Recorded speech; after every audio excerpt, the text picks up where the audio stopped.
Hey y'all, it's your girl Symone. Welcome back to my channel. If y'all can see by the title, today is another story time. So before we get into this video, y'all already know what to do. Make sure you subscribe to my channel, give a girl a thumbs up, comment down below. Don't forget to follow me on all my socials, Instagram at Vivalayoshii, TikTok and Twitter at LifeWithSymone, y'all. Today is a Subbie Sunday. I got my laptop right here. Yeah, y'all, I know I've not done Subbie Sunday in like 2 weeks, and the reason for that is because y'all already know it's my birthday. And just hold on, never mind. It was my birthday. I was out of town. I threw a party. I was doing the most. I was enjoying myself. And then when I came home, it's like I always had to get ready to do something else. So it's like, yeah, I had time. But today I got time. I'm back doing Subbie Sundays. I'm going to try to do Vlogmas. I'm going to try. We're going to see. Fingers crossed. But yeah. So, we're doing Subbie Sunday. I'm going to try to make it a little long as I don't come across no stories where the spelling is horrible and they just irritate me. Because I feel like that's when I be like, either if I'm in a rush or if I'm like doing multiple things at once, or if it's like a story that's like the grammar is so horrible that it irritates me bad. And I'm like, you know what? Let's wrap this shit up. Then that's when I'll be like, okay, it's short. But like for the most part, I'm going to try to get y'all a long story. And I don't want to see nobody in the comments talking about, Symone, can you please stop telling us when you got stuff to do? Because it irritates us so bad. It's so mean of you to say. Yeah. Anyway, let me finish. I don't care. But let me go ahead and get straight into the story. So this one is titled, Who Need Enemies When You Have Family? This was like, ooh, because y'all, so family beef done happened to me before. But let's get into your story. So it says, hey Symone, first I want to say that I love you, your channel, and all of your videos. Thank you. Also, congratulations on your business, and I wish you nothing but success. Thank you. And if you're watching this, Brishari is having a 50% off sale until the end of the night on Cyber Monday. So it is happening now. Anyway, this is probably going to be short, and it's really more like asking for your opinion rather than a story time, but here we go. I've been dealing with this guy, we'll call him Jadakiss, since 2017, off and on. We were going on dates all the time, taking trips, and practically with each other every weekend. What can I say? When it was good, it was good. I have a cousin, we'll call her Ebony, that is practically like a sister to me. We grew up together and been through a lot. Backstory, years prior, before me and Jadakiss were dealing with each other heavy, we did kind of have a thing, and of course Ebony knew this. Me, Ebony, and some other homegirls would get into traffic together, and sometimes Jadakiss would ask me to pull up to see him. I think we pulled up on him and his homeboys maybe 3 times back then. Me and Jadakiss, little thing never went anywhere back then, and we kind of fell off. We reconnected on Instagram in 2017, and honey, the rest was history. So I recently made a Twitter account. I haven't had Twitter in years. Deleted it to get over another ex, but that's another story. Ebony was always telling me that I needed to get back on there because it was always lit, so I finally did. When I made an account, of course I started following people that I knew, and Ebony was one of them. When I followed her, her tweets and reposts showed up in my newsfeed. As I'm just scrolling, looking, and laughing, who do I see liking and commenting on her posts? Jadakiss. Of course, like I said, we all knew each other, so seeing him on her posts wasn't really an issue. The issue was the type of tweets he was liking and commenting under. It gave flirting to get her attention. When I saw the stuff he was saying to her, my heart dropped. My first thought was, why would my cousin not tell me that Jadakiss was doing this? I asked Ebony why she didn't tell me about it, and she said because it would have been awkward. Side note, Ebony does have a track record of wronging a couple of her homegirls, just being honest. I brought it to Jadakiss' attention, and his excuse was he didn't remember that Ebony was my cousin. Which honestly could be true, and that he did not mean anything by it. That happened back in July, but I cut Jadakiss the fuck off right then. We were already going through some other shit, but that right there just did it for me. But honestly, what hurt me the most was the fact that Ebony didn't think to tell me what he was doing. I mean, nothing happened between them, no type of conversation or anything. They both sent me the screenshot of their messages. Even though me and Ebony are still good, she's blood. And if we were gonna fall out, I would never want us to be behind a ninja. She doesn't know it, but I still side-eye her because I don't know. I kind of feel betrayed in a way. Even though I know all of it happened, it just feels weird and honestly embarrassing. Tell me, Symone, am I wrong? Am I over-exaggerating and just need to get over this petty shit? Nobody knows that I feel this way because, like I said, I'm done with Jadakiss and I haven't said anything else about it to Ebony. I just want to know your opinion. Thank you so much, girly. Oh, let me give you my opinion. Y'all give y'all's too.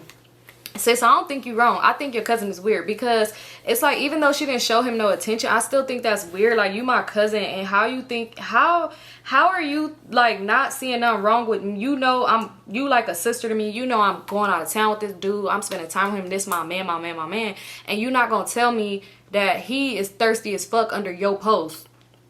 Because if you like a sister to me, I want you to tell me if you see him under anybody post. So if it's under yours, it should have been for sure off top, like, okay, let me tell you. I think that's real weird. I'm just keep it 100. Like, that's weird to me. Y'all let me know down in the comment section. Like, I feel like I would just keep a close eye on her. I wouldn't like cut her off because of that though. But I think it's weird though. Like, that is most definitely some weird shit. But like I said, y'all let us know down below too. And thank you so much for sharing, sis. And we want the other story about the ex when you have to delete the Twitter. Because Twitter is a crazy place. And I could just imagine. But yeah, thank you guys thank you so much for sharing, sis. Let's get to the next story. Alright, you guys, so let's get straight into the next story. This one is titled, I got fired from the strip club on my first night. Let's see. I want to see what happened. Okay. So it says, hey Symone, baby, happy belated birthday. Thank you, sis. So it says, disclaimer, you could say my name and I'm going to change everybody else's name so you don't have to. Thank you. I'm Ziggy from Chicago and I'm 29. So let me start off by saying I love you. I don't know how you came up on my YouTube, but now you my homegirl. You feel like someone I will hang with in real life. Thank you. If I'm ever in Chicago, girl, you got to show me around because I want to go one day. So it says, your stories were toxic and all your old homegirls give me so many flashbacks. So I had to hit you with a good Subbie Sunday. Cause you know we like them long. And it's a long Sunday. I'm finna tell you about how I got fired from the strip club on my first night. LOL. So yeah, I know. So anyway, I was 21 and I was working at a pest control office as an office assistant. While all my friends was drinking and smoking and getting lit all day, I had to be at work from 7 a.m. to 4 p.m. during this week. It was real decent money for my age at that time, but it wasn't enough to save up to get a car because winter was coming soon. If any of your viewers are from Chicago, you know how it get cold as fuck around December, for real. And this was 8 years ago, pre-effects of global warming, so it was getting cold around late October. My homegirl Layla had a cousin named Shannon working at this low-key, out-of-the-way strip club near O'Hare Airport. Again, if you're from Chicago, you know that's the far airport and you gotta really fuck with somebody to pick them up or drop them off there. That's crazy because I always see the flights. When I look at Chicago, I see the flights for that airport. So note to self, don't go to that one. Okay. Free game. For you young hustling ladies on the come up in Chicago, the club was called Heavenly Bodies and it is predominantly white and Hispanic women except Shannon that I knew of at that time. The people at that club was randoms that you'll probably never see again. Since it's near the airport, the process of applying is just go to the website, follow the directions, and wait for your call. So me and Layla did the application or whatever and got our calls. But since I had a real dope job, she ended up going up there the week before to start working before me. So she was already comfortable. Actually way too comfortable, but we finna get into that. Layla, Shannon, and I had planned to stay at a room out there near the club since we stayed kind of far from it. Plus, Shannon was able to get her sugar daddy to pay for the room, so why not? That Friday, I was super excited to get off work and go home to do my makeup to go to this damn place. You know how when you're ready to get off, every minute feels like 5? That's what it was given. So when it was time for me to clock out, I zoomed the fuck home to get ready. Took a shower, got pretty, all of that. I got my little hoe bag ready with wipes, deodorant, makeup, and my stripper heels, and my tequila and my water bottle. I took an Uber there, walked in to tell security I'm here to speak to Stephanie. They sent me to the office, and it was a little white girl who was Steph, of course. She was nice and gave me my uniform. Since I wasn't there to be a talent, just a shot girl. Walked me around the club, showed me this training video, and I was on my way. Shots girl walk around the club to sell shots. We couldn't drink with the customers, so we took shots of lemonade, which is why I had my own water bottle of liquor. I FaceTimed Layla when I got to the locker room, and she was outside, of course, LOL, but she didn't have to be there until 9 anyway, and it was around 7:45-ish. So it didn't matter where she was for real, just letting me know. Bitch, it's lit tonight. I get dressed, put my shoes on, boom. Looking too motherfucking fine with my curly weave. I just knew I was that bitch. By the way the other girls were coming in and out of the locker room, I go onto the floor and instantly start selling my shots. I sell a whole tray of them, the place is low-key getting kind of lit for what it was, you know? So I'm turned up, shaking ass, popping pussy. But mind you, but it's okay because it's my job. Now after you sell 3 shot trays, you take your dress off and walk around with a pink bra and a thong with floss under it. But since it was my first night, I only had to sell 1 tray, which means by 9 p.m. my dress was off and I was able to walk around looking fine, twerk and have fun while working. I knew I looked good. I just had got my, you know, her vagina tatted and my ass was already tatted. I'm slim but my ass real fat for my size and it moves like Ari Fletcher, my humble little flex. So all the men were asking me for private dances. I don't really know how much private dances were, but basically you go in this room with a stall like spaces with a seat in it. Basically you grind on the person and let them touch your tatas and your lalas for 5 minutes, LOL, super easy money. After my 3rd dance, I went back to the locker room and freshened up. It just so happened Layla was getting dressed. But this girl is drunk. I'm talking about smack. Remember that water bottle of Patron? Well, she had drunk a good amount of that bottle straight. Now, periodically, I would go back and take a swig, but I knew I didn't drink that damn much. But like I said, she was too comfortable. A very beautiful girl, but one who family spoils her, and she think the world should too. I know all my homegirls well, so I knew what kind of night this was about to be. Alright, so boom, I instantly decide we finna too girl it. This way, I'm able to basically babysit her, make sure she sells her shot, and make some motherfucking money. We're doing real good at first. I'm talking about the niggas. Well, they weren't black, a few were, but if you know what I mean. Was loving us, giving us good tips, then it all went bad so fast. Layla, cousin Shannon, was at work, but she was a hustler, for real, for real. She zoned out in that club. I'm talking about straight money goggles, so she wasn't too much paying attention to what was going on. I went to pee and Layla was in the back. This bitch done caught her ex crying and just being a drunk mess. I instantly, nah, not tonight. So I'm like, bitch, let's go get this money. You told me about this shit and it's my first night. The lady Steph from earlier turned out to be the house mom. So she came in and basically said if I couldn't calm her down or stay with her, she had to leave. So now I'm blue because of course we finna hustle that night out. So I give her, you're a bad bitch, fuck these niggas, get money pep talk. We all have given or gotten before. Alright, so now we're back on the floor. Drink more and we're two girl and this Mexican couple. She's grinding on the guy and I'm on the girl. Why does bitch pick up his beer and throw up in it? She didn't say anything and he almost drank it. Nasty shit ever, right? He called security and the house mom and everybody else. So I take Layla to the back real fast because now I feel bad for her because everybody was yelling at her and being mean, even though the man whose beer was said it wasn't that deep. Now in the back, I'm talking to Layla like, girl, what do you want to do? Because we can get dressed right now because before they come and say you're fired and dip out without paying a tip. Her super drunk ass started getting hype on me. She like, you taking a side, you taking it for them, woo, woo, woo. So I get that, hey girl, I'm literally telling you, me and you, bitch, we can dip up out of this and make with all the money we made tonight. And they could kiss our ass. In the stripper locker room, it's like a long makeup counter. So I'm sitting on it while she's standing in front of me. This whole time, she was going off on me and kept pushing me. So I tell her, hey G, stop pushing me. I don't even play like that. She pushed me again and no sooner than she pushed me, I was beating her ass all over the locker room. I'm talking about drug her all over the counter, punching this girl all in the face and all. We was fighting. Well, she was getting her ass beat for a solid 3 minutes before Steph and the security came in and broke it up. My first setup was fucked up. Wig all off, but face still pretty. I put my wig back on and get my shit together because of course they finna tell us to get the fuck ASAP after that. I'm done getting dressed, put my jacket on. Here comes Shannon tall ass talking about what happened with you and my cousin. Now I'm totally prepared to beat her thick ass too. But we was homies too, so I tell her what happened. She was like, damn, my cousin do be tweaking, and told me Layla's sister, Loser, was outside. Her name Loser because that's what the fuck she is, a fucking loser. Now, whole time, they gave Layla her shit, made her get dressed in the hallway, and told the bitch to get out. Of course, they called the fucking police. Now they come in here and tell me I have to leave. Meanwhile, Uber Thern was supposed to stay in the hotel with Shannon and Layla. Meaning, get in Shannon's car and ride with them to the hotel. But that shit was smoked. I'm not finna share a room with a girl I just beat up and her cousin. Mind you, my phone was dead as fuck. So they told me I could send a little parking box thing and charge my phone and wait on my Uber. I walk outside, bitch, 12 outside. And this girl Layla is still talking to them. She cried to them, telling them what happened, but making it seem like it was something more. They asked my side and I told them. Whole time this bitch sitting there telling them that we were just girlfriends. It's just a couple spat.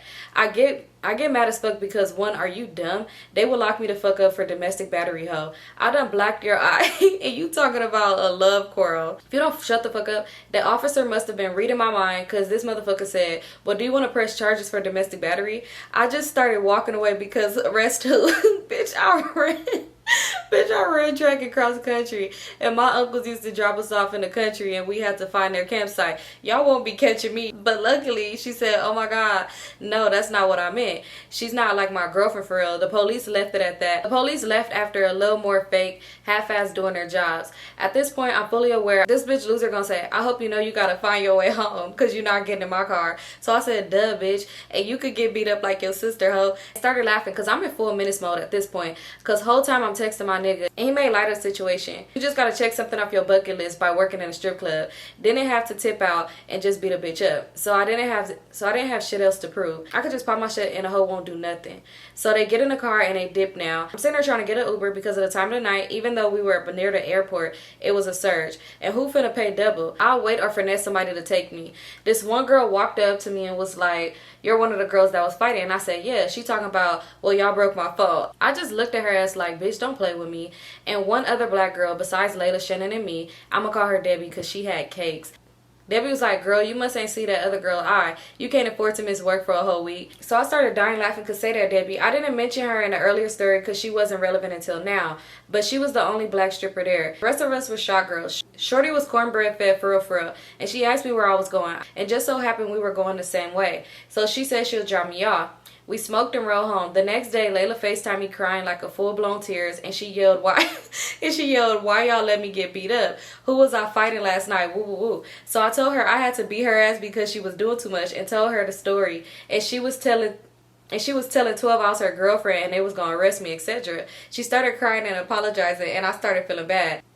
To this day, she's still my homegirl. And if I dated girls, I freak on some, but not date. I don't know. She'll be the only one. But yeah, that's how I got fired my first night working at the strip club. If you want more stories for me, let me know, because I got crazy shit for days. Circa Chicago 2008 till now.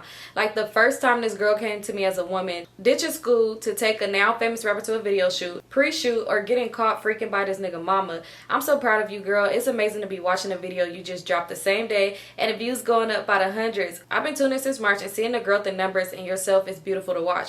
Hearing your stories, I reflect on my days, especially ones where you clearly know better now, but back then it was so fun to increase your near-death experience or dig dumb count by 1. It reminds me that I'm growing and changing too. Love you, money girl, and if you ever come to Chicago, I'll put you on some spots. And if you want to see my booty if you want to see my booty do a jiggle like Ari's, message me on my Insta. I'll show you. And she told me her Instagram. Girl, I do want to see it because I'll be looking like, dude, I was just looking on Twitter at this one girl. But yeah, we want more stories. This was so funny. I love this story. Like the way it was funny though, your homegirl hitting you up talking about some what she said, why y'all let me get beat up? Who was I fighting? It's like, girl, you was that gone. That's all. Some things I don't deal with, and that's Hennessy and Patron. But that's so funny. Yeah, we want more stories. It's just funny as hell. I love that how you told this and everything. Like, I'm really over here picturing you dancing. I mean, like for the customers and stuff like that. Picturing you with the shots, selling the tray. I mean, picture the tray selling the shots. I don't know why I'm so backwards right now. But yeah, I loved it. I love this girl. So make sure you send some more. Thank you so much for sharing, sis. And yeah, we want more stories. Y'all comment down below on this one too. Alright, you already know that, so I'm gonna make it a little lengthy this Sunday. Y'all see I had to, the setup is way different, y'all, because I done got on the phone, cupcake, ate, did a whole bunch of stuff. But yeah, let's finish. But this one is titled, This Bitch Is Really Crazy. Let's get into it. So it says, hey girl, before I start off, I want to tell you how much I love your videos. I found you in October of 2021 during my freshman year of college and never looked back. I watch your videos, doing homework, getting ready, and everything. I know you'll go even farther in life. Keep it up. Thank you. And I hope your college journey is just like amazing. Okay, let's finish. Let's get into the story. So it says, also the story's a little long and I'm sorry for that. I try to make it as short as I can. No, you good. You good. So it says, anyway, back to the story. So it's like, my name is Amira, but you call me Amy. And yes, girl, you could say my name because everyone deserves to know how this bitch traumatized me. Anyway, we're going to name this hoe Crazy because that's exactly what the fuck she was. So once I accepted my freshman year tuition, I got assigned some girl. But she ended switching, so I got assigned a different girl named Crazy. Crazy ended up emailing me saying, hi, I'm your roommate, and asked if I wanted to coordinate our room and gave me her number. So I'm like, cool, and I emailed her back, and we text. Right off bat, I knew this bitch was weird because how she was texted. She said the most random and weird shit and gave off this stalker vibe. But I thought I was just tripping, so I left it alone, which I shouldn't have. Fast forward, summer is over. Freshman move-in day and orientation week is here. So me and my parents and my dog drove up to my school and moved in. She was already there with her parents, and when I walked in, the first thing she did was go for my dog. And I back up a little bit because, like, bitch, I don't even know you. Why are you touching my puppy? Anyway, me trying to be nice, I let her pet him. After meeting her parents and her in person, I instantly felt off about them. Like something was wrong. I tried to push the feeling away and just go about my day. So after unpacking everything, my parents leaving, her parents was gone. And it's just us and our suite mate on the other side who we share a bathroom with. We all come in the room and just talk. Automatically, Crazy starts talking about boys and porn. I just turned away trying to get out of the conversation because, like, bitch, we literally just met. That's weird as fuck. And the other girl never said anything. Fast forward the next day, I didn't see her until we got done. Till we got done the first orientation. So we went to eat, and while we were getting food, I saw this cute boy and went to talk to him. She came up out of nowhere and asked how tall was he, and just stared at him. He answered her, looking from me to her, and just walked away. Girl, let me tell you, it was awkward as fuck. After that, she only got weirder. We went to a mixer party, and I'm talking to this guy and trying to get his number or something. And she came up and was like, are you a part of this frat that had the sign saying, moms are welcome, daughters are too? And he laughed and was like, yeah, and she just walked away once again. So he's looking at me and I'm looking at him, and I was like, I don't know her. And it was awkward as hell after that, so I left. That same night, she kept pulling up on me, following me everywhere because she wanted to leave. And I told her that she should, but she wouldn't leave me alone, so I just left. Keep in mind, I told her from the very beginning that I didn't like being touched, and she kept touching me. So anyway, it still gets weirder. That night, I said I was thinking about going to the gym, and the next day, she woke up at like 6 in the fucking morning, sitting in the chair, staring at me, asking if we going to the gym. I was like, no, and turned around because I got creeped out and scared. After that situation, I made a new friend, and best believe Crazy did not like her at all. Considering the first time they met, she asked her if that's who I was replacing her with. Keep in mind, all this happened in a span of 3 to 4 3 to 4 days before classes even started. Once classes started, she started watching me in my sleep. She was butting herself in my conversations. Everywhere I went, she went. She tried to get me to download Tinder. She was always by the bathroom whenever I went in. She showed me a porn out of nowhere when I was doing my homework. I walked in a room and she bent over, stared at me. She made a nasty ass comments about the shower, and she kept trying to touch me or hug me. She snapped her fingers at me and waved her flashlight when I had headphones in. She pulled me away whenever I was talking to someone. Every time I woke up, she did too and would just stare at me. Or if she was already up, she would just be staring. Mind you, all this happened within a week of knowing her. Oh, and she went home on a weekend, and when she came back, her parents helped her drop some stuff off, and her mom kept hugging me, and her mom bought me expensive ass art shit because Crazy told her that I love art and a whole bunch of other shit about me. Then her mother also proceeded to invite me and told me to spend the next weekend at their house so I could see all the art stuff. Girl, I felt like it was the movie Get Out and they were gonna get me. Anyway, so finally it's the second week of class, which means room switch application dropped. So at the moment I dropped at 12 a.m. was the moment I applied for a room switch. I had to suffer with this bitch for 2 weeks and I couldn't switch anything, even though I felt extremely unsafe and like something bad was gonna happen. So I finally moved out. Fast forward a month later, aka in October, someone knocks on our door and it's this girl, aka Crazy's new roommate. She said that she went to each floor looking for me to find out why I left. Come to find out, Crazy has been terrorizing this girl too and the other girls. She's been touching shit that don't belong to her, trying to go everywhere with her, banging on other girls' door, trying to break in after they put a door stopper on their side because she kept going in their room even when they weren't there. And apparently she wouldn't even say my name and would get mad as fuck if anyone mentioned me, like because I left and she went full on crazy. Anyway, so yeah, that's it. I still see her sometimes and she does stare. She is also in my class, but I watch her because this bitch was literally stalking me and obsessed with me when we were roommated together for 2 weeks. So that's it. Let me know if you want part 2 because I have another story time about my sophomore year, aka this year, Sweets Mate, and the bullshit they did to me. Love you, Symone. Oh my gosh, sis, not to be laughing at your trauma or your pain or anything like that, but that is crazy. Like, cause what was wrong with her? It's the fact that you be having a conversation with somebody and she'll walk up all awkward and say something and it just dip. It be like, girl, what's your problem? That is crazy. It really be like some crazy ass people in this world, but that's good that you did switch rooms, cause yeah, you just never know. Because it's like, why is your mom and then your parents is kind of strange too? Because I understand, like, if they thought y'all was friends, but I ain't a parent, so I can't say that. But I would have waited, like, oh, until I met you and seen, like, oh, are you really my daughter's friend? Then, so I don't know. That was weird. But y'all, excuse me, let me know down below how y'all feel about that. But thank you so much for writing me, sis. This was good. And yes, I want to hear part 2. Because the roommate stories, it be like, dang, I be liking them. So yeah, I want to hear part 2 of your college experience. Alright, you guys, so I'm back and this is story number 4. This is gonna be the last one, only because y'all be wanting them long, but I'm like, I don't know, like, if people be like, cause keep up with all the stories or whatever. And these been some long ones this Subbie Sunday. So yeah, this one long too. So this one is titled She Stole My Man Kinda. So let's get into it. So it says, hey Symone, I want to congratulate you on your continuous success. So this is a part 3 story I have sent you. Thank you so much. And y'all see that this is a 3 part, so this kind of long. So it says, so let's get into it. So in my last story time, wait, oh wait, okay. Okay. Y'all, so I had to find it because when she said three-part story, and then she had told me, I was like, oh, I realized that I ain't read this one yet. So let me read. I had to go to her email, type it in, and find the other ones. Okay, so the first story from her saga is titled, I don't know why I said that like that. It's titled, I Can't Leave Him Alone. Apparently neither can he. Yeah? Okay. So it says, hey girl, I truly love your channel and I'm here for all of it. Warning, a lot of cussing and complicated situations are about to occur. Violence, cheating, lying, and bullshit. Buckle up and get ready for the ride. A 7.5-year situationship. The first meeting. Oh, she breaks it down. So this is the first meeting. So let's jump right on into it. I met this guy when I was 16 turning 17, and he is what you call a hustler, D-boy, bum. If you know, you know.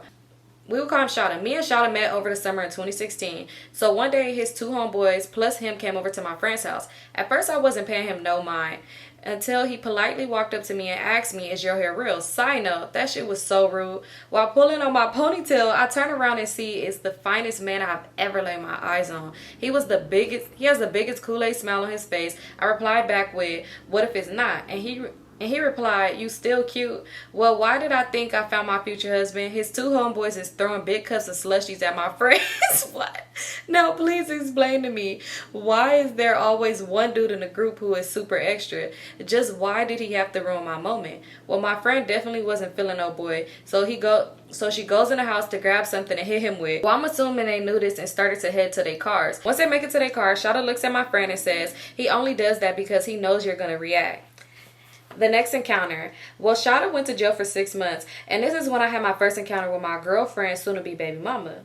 Oh, this is when I had an encounter with his girlfriend, soon-to-be baby mama. I called his phone one day, but a girl answered his phone, and I'm shook, but I wasn't going to hang up. So I said, can I talk to Shada? She literally hung up in my face. Well, I thought this was the last time I would call his phone. However, it wasn't. When Shada was released, he inboxed me and asked me, why are you being a stranger? So my reply was, don't you have a girlfriend? Stop the games. My heart can't take this. He replies, all I'm trying to do is show you what a real nigga could do for you. Well, my young, naive 16-year-old brain could not compute the wrong in this situation. However, this is one of many red flags that I ignored. A few hours later, I am all in this man's bed losing my virginity. The next morning when I wake up to go to school and couldn't even contain the excitement I felt through my legs were not working correctly. I was overexcited to have an older boyfriend who at this time checked all of my 16-year-old boxes. By the way, we weren't even in a relationship. The same thing happened for over 6 months until one day this man decided to become violent. He shot me with a BB gun, whooped me with a belt, choked me, and a variety of different abusive things. I never realized the danger I had gotten myself into. My breaking point came when I asked him to be my Valentine and he tells me he doesn't celebrate pagan holidays. Like, boy, what? Well, I just couldn't fathom that, so I cut him off. However, months go by and I turned 17. I found out from one of his homeboys that he had a baby on the way. So again, I decided I wasn't really ready to let this man go. So I said to myself, I'm going to piss him off the way hearing that he has someone pregnant pissed me off. I go get pregnant. Huh? Don't ask me why, because to this day, I still don't know why I did that. Halfway through my pregnancy, he sees me, asks me, was it his baby? Symone, when I tell you I was confusion, how on God's green earth could he be the daddy? I quickly tell him, no sir, I got an old head that knows how to treat me. Over the course of my pregnancy and after, he couldn't just let well enough be alone. He was calling me in the middle of the night while I was at work, even when I blocked his number and on social media accounts, asking for a DNA test. At this point, shit was aggravating. I'm over here in La La Land trying to build a family. Shada's in fairy tale world really thinking that I'm baby mama number 2. Well, he had his daughter in February and I gave birth to my son in March. We lost contact for about 2 years, and one day he inboxes me on Facebook from his homeboy page telling me to call him. I do because why not? Maybe his daughter made him grow up. It didn't. We technically decided to pick up where we left off, constantly seeing each other, taking our kids on play dates, acting like a real couple. Come to find out, this man lives in the same house with his baby mama. No job, no goals, no aspiration for life, just an aspiring D-boy. Well, I was too grown to be playing games with him, so I distanced myself again. Until one night I was going through my baby daddy's phone, only to find out that he was cheating on me with multiple females, sending money, paying bills, and possibly had another baby on the way. Ooh. In the midst of mending my broken heart, I decided to hit up Shada. We go through the same shit, except this time his baby mama hit me up and she asked me, who am I? I replied with his friend. She says, friends don't tell each other they love each other and they enjoyed last night. Oh, At this point, I really didn't know what I wanted from Shada, but what I didn't want was a grown-ass man living up underneath me. I just wanted the D. So we continued to spend time with each other until I decided I wasn't going to be a homewrecker anymore. So I cut him off again. Fast forward to 2020. He hits me up in August and tells me that him and his baby mama are finally done. He asked me if we could finally become a serious couple and raise our kids the right way. I agreed and moved from South Dakota to Branson, Missouri. I started really falling in love with the person he became until he let his true colors show. He started asking me for money, being really insecure and abusive again, to the point he shared my location with himself while I was in the shower. About a week before, I get a call from his baby mama saying that she burned up all his shit and was gonna beat me up when she sees me, since her baby daddy and myself thought we could play her. Also, she knew my exact location. Again, I'm in complete confusion because how was I supposed to know they were still together when we currently live together? I waited till he came home and confronted him. My first question to him was, how does your baby mama know my location? He replies he fell asleep at her house. At that point, I knew I fucked up. How you fall asleep at her house and you live here? Girl, this man must have thought he was the GOAT. I decided right then and there I was going to move out because what I wasn't going to do was continue to play in kid games with this grown-ass man. About 2 days go by before he's blowing on my phone asking me where I'm at and why I moved out. I wasn't even going to entertain him with an answer. I go and change my number, deactivated all my social medias, and moved to a whole new state. Do you know this man waited about 2 weeks before he shows up on my doorstep telling me why was I playing with him? Like, ninja, what? I moved halfway across the United States. How did you find me? At this point, I don't know what the hell to do. So the next morning, I decided to go to the courthouse and file a restraining order after I put his shit out on the curb. He came back the next night and broke my back window before calmly carrying all his shit back into my house. At this point, I'm confused because where are you going? What are you doing? I showed him the restraining order and he literally rolled up a blunt and took the paper and read it and burned it. In my head, all I could think is, I don't think you were supposed to burn that. That's not funny, I'm sorry. That night he hemmed me up in the corner and seduced me. The whole situation really had me tight because although the D was excellent, I was done with him and all his baggage. So that night after he fell asleep, I came up with another plan to relocate because I couldn't keep putting myself or my son through this drama. I wanted to put Shada in the rearview mirror. However, since I had just moved, I really didn't have the money to move again. So I called my baby daddy and asked him if he could help me. He agrees, and on December 24th, 2020, I move again. Shada did not get the hint. He started calling my mama, my daddy, my grandma, my cousin, and my brothers looking for me. I thought I finally got away. However, that's not how our story was meant to end. So he has his baby mama come knock on my door to fight me. We fight 3 times before she decided she needs reinforcement. What? So she leaves and comes back with 6 girls. I wasn't opening the door to get jumped. So I hop on the phone and call every girl on my phone to pull up. This turned into be a big ass brawl. The cops got called, and luckily I had a Ring camera to show the cops that this girl and her friends showed up to my house uninvited, telling me to come outside. I didn't go to jail, but I did get a disturbing the peace ticket. I was so petty I sent Shada a cash out request for the cost of the tickets, and he was childish enough to send it. Lastly, in May of 2020, he sent me a message on Instagram I will include below. You could read it out loud if you want to. I also include pictures of everybody so you can see. Moral of the story, leave these hood ninjas alone. Oh, and then she sent me a picture of her. Oh, girl, you're so cute. And then her son, his baby mama, and him. Oh, wait. So this his baby mama and a daughter. He looked like he played too much. Him and his baby mama look alike. They look like siblings. This is crazy. All right, let me read y'all the message that he said. Oh, your son is so cute. All right. He said, on my way home from work today, I seen this girl that looked so much like you. Man, it was kind of weird. Of course I lit up and it took me back. I wanted to follow her and get her number. But anyways, not to ruin anything or start none, just have to tell you, stay blessed. Why would you think that's okay? Like, why would you think I'm be like, aw, you seen a girl that looked like me and you want to talk to her? Man is weird. But not all men, but some of them. But this is crazy, girl. This was good, but y'all gonna be mad at me because y'all, I'm gonna save the next parts. I'm gonna read the next 2 parts in the next Sunday's video. Girl, y'all hear them sprinklers? That was aggressive as hell. I think that was a sign. It's 11:11, y'all. All right, yeah, y'all gonna be mad, but we gonna do it like a series. Ooh, a Subbie Sunday series. This is fun. But yeah, I'm gonna read the next two in next Sunday's video. But y'all, thank you guys so much for sharing. This story was actually really good, so I really can't wait to read the next ones in the next Sundays, because this was cool, girl. I'm happy I found your video and you told me that it was a part series, because then that's made me go back to this one, because this is good. And I really want to read the rest. You know, like when you're reading a book and you tell yourself, oh, I'm gonna only read this many chapters, and you be like, damn, I want to read the rest. Right. But yeah, that's it for this Sunday's video. Thank you guys, everybody who shared. If you want to send something, send it to Symonestorytimes@yahoo.com. Don't send it nowhere else, because people would send it to my personal email for some odd reason, and I don't read it. It just get deleted. Like anything that doesn't pop up in my personal my business email that don't seem like it's business related, I just delete it. I don't even click on it. Like, I'm sorry, because it ain't supposed to be there. So yeah, thank you guys so much for tuning in. I love you guys so much. Happy Sunday. We back with the Subbie Sundays. And yeah, I'll see y'all next time.